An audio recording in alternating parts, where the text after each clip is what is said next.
Hi everyone, welcome to our next Masterclass. Today we're going to be focusing on grab and go red meat solutions for food service. Whether it's butchery information, a simple sandwich, takeaway, delivery or in-house dining, our team is here to help you create, educate and inspire commercial food service with Australian red meat on menu. So who's this for? What is Rare Medium Academy for? Well, it's for our chefs, our frontline food service professionals, procurement managers, wholesalers, educators, consumers, producers, peak industry councils, the whole red meat community as a whole. So about me, I'm Sam Burke, the corporate chef for Meat and Livestock Australia. I've been in the food service industry for just under 30 years and have experience in commercial food service across the whole of the sector. Rare Medium Academy is about paying homage to our Australian producers. The farmer has done all the hard work. All we need to do is to create a delicious culinary experience to keep our customers coming back into our business time and time again. So today, grab and go red meat solutions in food service. Let's kick it off with where we're filming this. The Hub, based at Batinia on the Sunshine Coast, is our new red meat dedicated innovation centre. The Hub is about taking customers on a submersive journey from paddock to plate, showcasing Australian beef, lamb, veal and goat in a variety of fashions, whether it be in a restaurant, whether it be in the kitchen, whether it be in a fine dining facility or smart casual or even virtual reality. It's based on the Queensland. It's based in Queensland on the Sunshine Coast, like I mentioned before. It's got a fantastic butchery and kitchen, so we can do everything from paddock to plate right there in front of the customer's eyes. To talk about the Hub and more, I'm going to cross to Dean Good, the Group CEO of Kilcoy Global Foods. Let's go to Dean Good and talk about the Hub. Welcome to Rare Medium Academy, our food service webinar. I've been cooking in kitchens for over 26 years and I've never seen a facility quite like the Hub. Talk to me about it. Sam, the Hub come from an idea about taking Australian produce, red meat, sheep and beef, all the way from paddock to plate and being able to bring customers, both domestically and internationally here, to take them on a submersive journey through pastoral properties, into the deboning room, developing packaging solutions and menu solutions, and then having them actually deliver on those in the theatre kitchen and then come out and look at and be able to eat their produce or their products and creations in hamburger booths, quick service restaurant style, and then our magnificent formal dining room. So Dean, we've seen you collaborate with AMPC and Meat and Livestock Australia. Talk to me a bit about the collaboration. Over the last 30 years, I've collaborated, and Kilcoy has, with both MLA and AMPC on many projects. But this time I saw the opportunity to bring both a commercial entity and our producer R&D and our processor R&D together to truly deliver on something for the whole of industry that articulates the entire supply chain, and it gives us, for the first time, a home where all three can come together, not just Kilcoy, but also other industry partners, AMPC and MLA, in a really collaborative centre that actually meets and I think exceeds the requirements of industry. Rare Medium Academy is about creating, educating and inspiring food service to have success with Australian red meat on menu. 5 years down the track, what do we see the Hub as contributing to that vision for the red meat industry? If I'm honest, I see it as being the place that chefs want to come, to be creative, to be inspired, to deliver red meat protein on their menu from everywhere from the Hyatt Regency right through to the local hamburger stand. And we've provided a facility that can deliver across that entire spectrum. And I see 5 years from now, people banging on our door to be part of this industry. Dean, thanks for your time on Rare Medium Academy.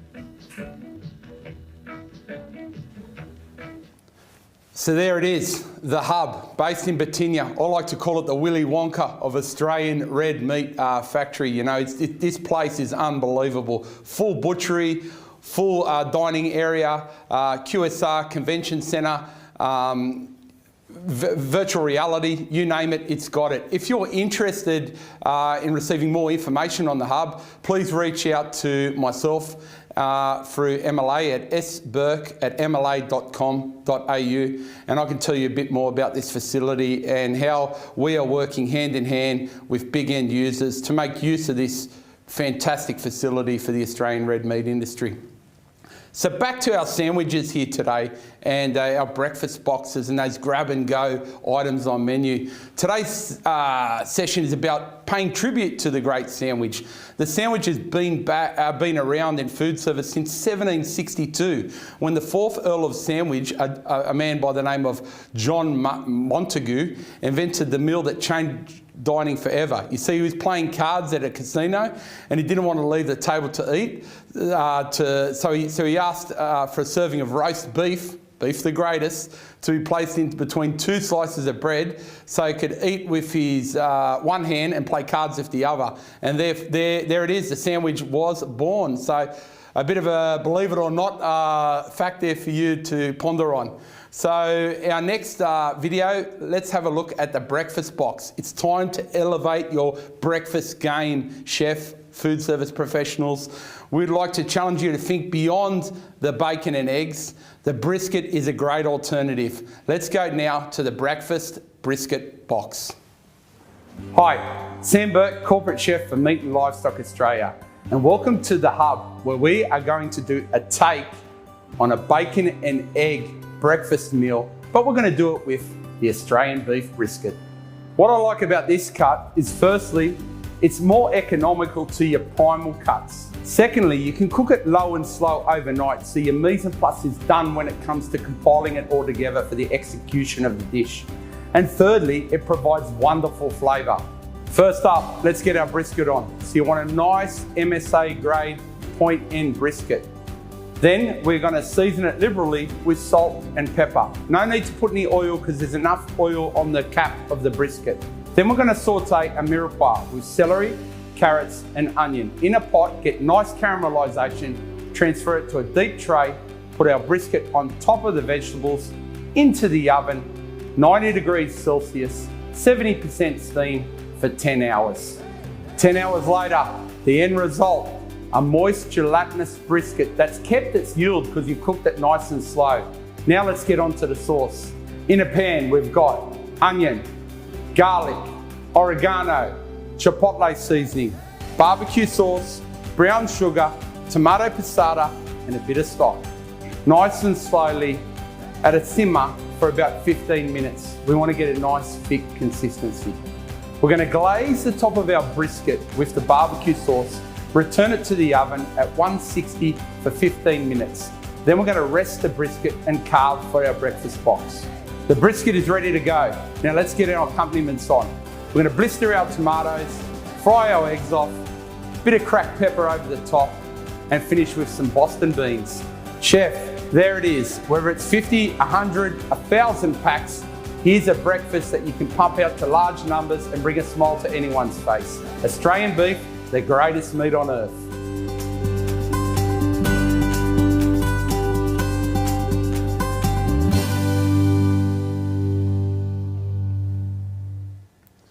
So there's a breakfast dish that will elevate your game, whether it be a function in a cafe, in a commercial catering facility, or even an FSR and a QSR. Give the beef brisket box a go.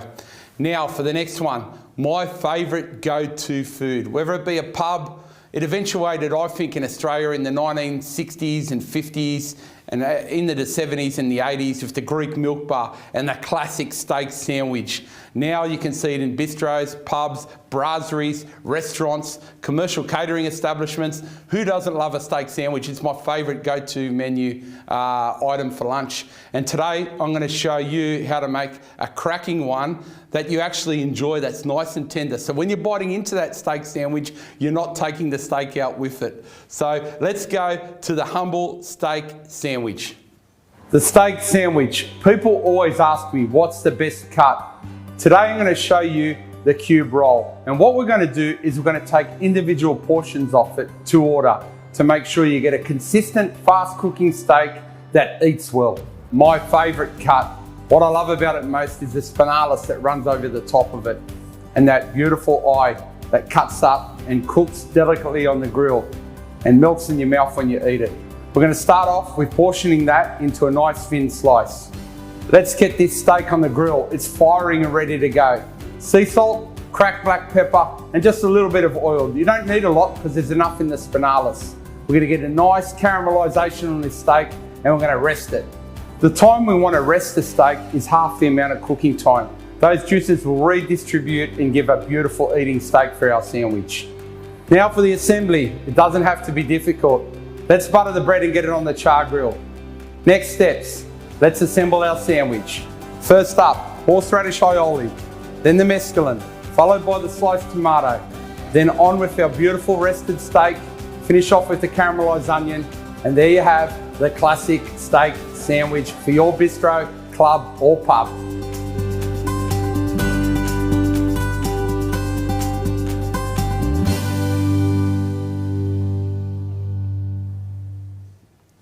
Simplicity at its finest. There you go, there's a great steak sandwich that you can put on this summer in your establishment.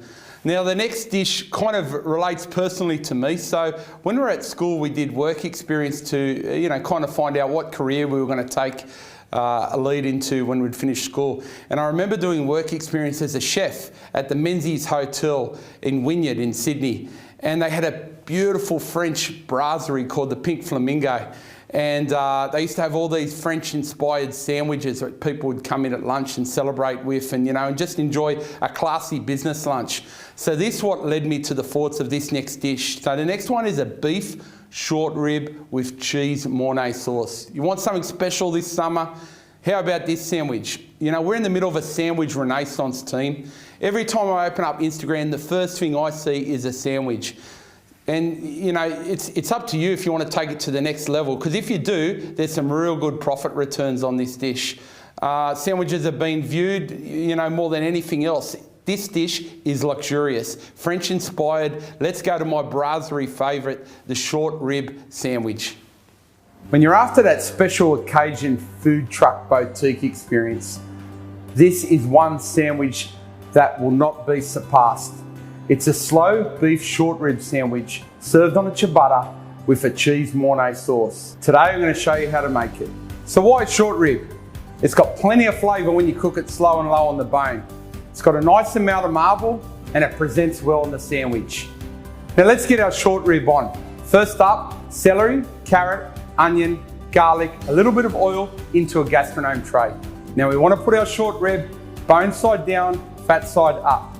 Then we're going to put it into the oven at 210 degrees for 10 minutes on dry heat. We're then going to remove the tray from the oven and put our tomato passata, our brown sugar and our red wine vinegar back on top of the short rib, and we're going to flip the short rib so it's bone side up. Then we're going to put the baking paper on top, followed by the aluminium foil, back into the oven, 90 degrees at 10 hours. After our 10 hours, we're going to remove the short rib back out of the combi oven. We're going to flip the short ribs back up so we can get a nice caramelisation and put them back in the combi oven at 160 degrees for 10 to 15 minutes. And don't forget, the most important thing after cooking is to allow the meat to rest so we can pull it nicely off the bone for our sandwich. Now for the assembly of the sandwich. Let's take the bone out of the short rib and set it aside, and then cut the short rib into nice slices. We've done some balsamic sweet Spanish onions. It's going to give it that real sweetness to the sandwich. A free cheese Mornay that'll bring the richness to the sandwich. We've got some fresh English spinach, some tomato,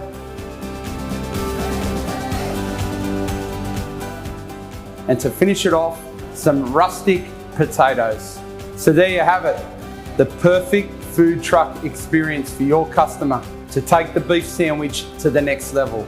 Australian beef, the greatest meat on earth.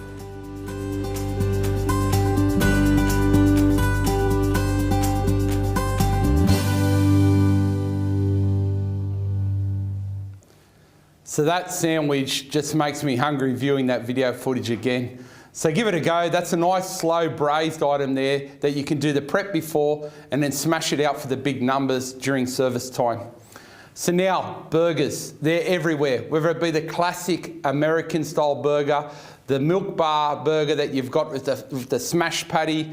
You know, they've just evolved and they keep on evolving. The big Frankenstein burgers that you see on Instagram. Today, we're going to concentrate on the grinds, the different cuts that go into the patty to elevate your burger game. So if you have these signature grinds, call them out on your menu. That offers a premium to the customer and shows that you're serious about your product. So today we're going to talk about my signature burger with a little bit of a Japanese twist. There's nothing like a good burger. Today we're going to show you how to make the perfect 100% Australian beef burger with a bit of a Japanese twist. We've been programmed over the years to put egg, breadcrumbs, sauce into our patties, maybe with a bit of onion as well. But really, it's about the meat. So we're going to focus on the right cuts to get you the best burger. I've picked two cuts here today, chuck and the point end brisket. The chuck's got a good amount of fat in it to give our burger a nice moist content, and the brisket holds a lot of flavour. I like to go 70% meat to 30% fat ratio for my perfect burger. For our next step, let's cut the beef into manageable sizes that we can grind. We're going to put it through an 8mm grinder in our mincer. Salt, pepper, mix it well, then we're going to press it into patties onto grease-proof paper and into the refrigerator overnight. You can do anything you like for your burger, but today I've got a Japanese-inspired burger. For this, I've got a tonkatsu ketchup, I've also got some Japanese pickles, some cabbage, and some cheddar cheese. For the cabbage, we've kept it nice and simple. Finely chiffonaded and then tossed through some roast sesame dressing. For the tonkatsu ketchup, we've got the following ingredients we're going to put on a low heat and simmer. Ketchup, sake, Worcester, soy, tonkatsu, and a little bit of water. For the burger, it's a bit different to a traditional cut of meat. We're going to serve it cold, straight onto the char grill. Why? Because we want it to hold its form whilst cooking. Hot grill, 3 to 4 minutes each side, and then rest. Time to assemble our burger. Let's toast the buns off. Then we're going to put our Kewpie mayonnaise, our cabbage, our melted cheese on the burger, followed by our tonkatsu ketchup, Japanese pickles, and then finish off with the top of the bun. Wrap it and serve to your customer for the ultimate burger with kumara fries.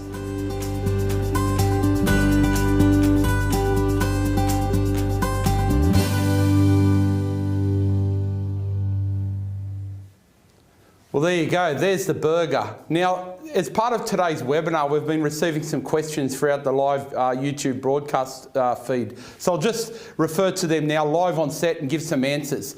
Our first one is a good friend of mine. He's logged on and he said, "Chef, is it best to rest the steak on a rack or in the juices?" Good question. I always like to rest my steak in the juices because they reabsorb and provide kind of a natural jus or sauce to enhance the flavour of your steak. So don't be afraid to just let the steak rest in your pan juices. The next question, Chef, if we can't get brisket for the breakfast box, what other cuts can we use? I love a slow roasted chuck. I think that pulls nicely and that's a great alternative for a burger or a breakfast box.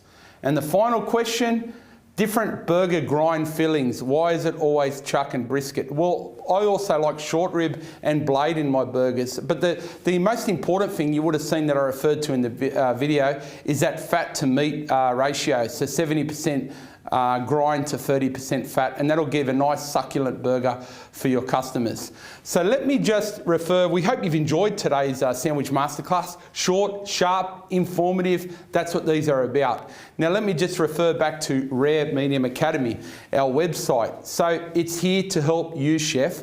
All these videos are going to be populated onto the site so you can watch back at your own time. Along with the videos, you're going to have a dedicated recipe that you can print off at PDF so you can create these dishes in commercial quantities in your business. Also in our Rare Medium Academy site, we've got our Producer to Plate section, which features real-life case studies where we take leading corporate chefs and food service professionals back to the land to learn off the producer and influence others in their speciality of food service. And also check out our recipe sections. Over 60 beef, lamb, veal and goat recipes to help you at your peril, download on PDF with a video to back up where we show you how to create that dish in your very own establishment. So if you like, we're a free 24-hour consult via Rare Medium Academy to help you with red meat on menu. That's what it's all about. So wrapping up, this is the final Rare Medium Academy for 2021. It's been a tough year for food service, but I really hope that you're reaping the reward with extra revenue and happy customers into your establishment. We've had Meat Standards Australia this year. We've had live filming at the Hub. We've been with TAFE Australia. It's been fantastic. It's really refreshing to see people going out there and utilising the content and calling us and emailing us with the success stories that they've had with Rare Medium Academy recipes in their establishment. I'd like to say a big thank you to Julie Ballard, who's been our food producer on this shoot, Sarah Jane Hallett, who's been involved, Troy Cowell, our TNM Creative Masterclass team who are behind holding the cameras all the time, Jamie Henshaw, Nicole, Mike, and the lovely Jake who operates the panel. You guys are inspirational and you've made Rare Medium Academy 2021 shine. Enjoy Christmas, guys. Be safe, look after yourself. We're back in 2022 with more Rare Medium Academy to help you have success with Australian red meat on menu. Goodbye, take care, stay safe. Sam Burke, Corporate Chef for MLA.